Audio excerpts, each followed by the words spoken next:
College के शुरुआत के दिन थे। कॉलेज शुरू ही हुआ था। मैं कॉलेज में टीचर की पोस्ट लेने गया था।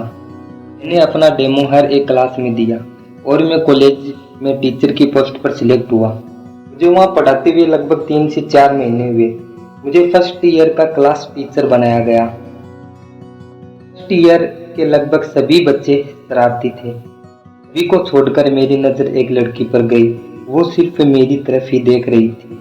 जब मैंने उससे पूछा कि क्या हुआ, तब वो मेरे पास आई और मेरे शर्ट को सही करने लगी।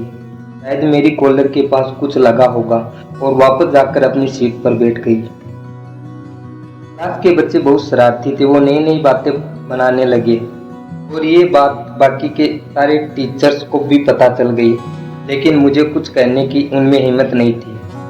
ऐसे ही कुछ दिन और बीते और फिर वो लड़की किसी न किसी बहाने से मुझसे मिलती और बातें करती। उस लड़की का घर मेरे रास्ते में आता था। एक दिन जब मैं कॉलेज आ रहा था, तब उसने मुझे रोका और कहा कि सर, आज मेरी बस निकल गई, प्लीज़ मुझे कॉलेज छोड़ दीजिए।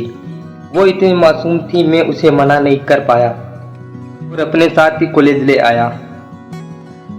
कुछ दिन बाद फिर यही बात वापस दोहरा दी उसने। मैंने फिर उसे कॉलेज छोड़ा और इस बार वो मेरे लिए चॉकलेट लेकर आई थी। उसने मुझे देते हुए कहा कि सर, आप मुझे बहुत अच्छे लगते हो। मैं उस कक्षा में सबका फेवरेट था।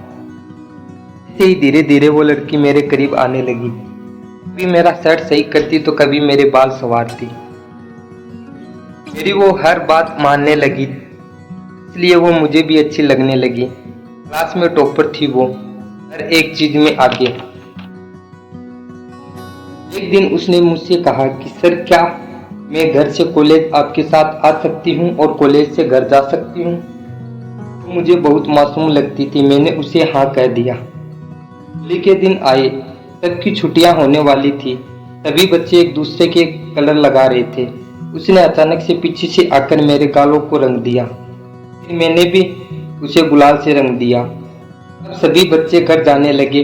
वो मेरा वेट कॉलेज के गेट पर कर रही थी। मैं जैसे ही बाहर आया तो उसने मुझे रोका और कहा कि मुझे घर छोड़ दो। वो उदास सी लग रही थी। मैंने उससे पूछ लिया कि क्या हुआ। उसने कुछ जवाब नहीं दिया। फिर अचानक कहा कि सर, मैं आपको बहुत पसंद करती हूँ। मुझे बिल्कुल भी अजीब नहीं लगा। मैंने उससे कहा कि तुम्हें पता है, मेरी एक बेटी है।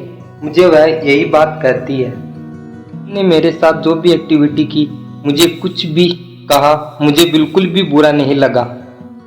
मैंने उस लड़की से कहा कि मैं भी आपको बहुत प्यार करता हूँ, बिल्कुल अपनी बेटी की तरह। फिर वो मुझे अपने घर ले गई, अपने घर वालों से मिलाया। काफ़ी टाइम हम सब ने साथ में बैठकर बहुत बातें की। दोस्तों, मैं इस स्टोरी से यही समझाना चाहता हूँ कि जैसी हमारी सोच होती है, वैसे ही इमेज हमारे माइंड में क्रिएट हो जाती है। अगर आपको मेरी स्टोरी अच्छी लगी हो तो लाइक, शेयर, सब्सक्राइब ज़रूर करना। Thank you.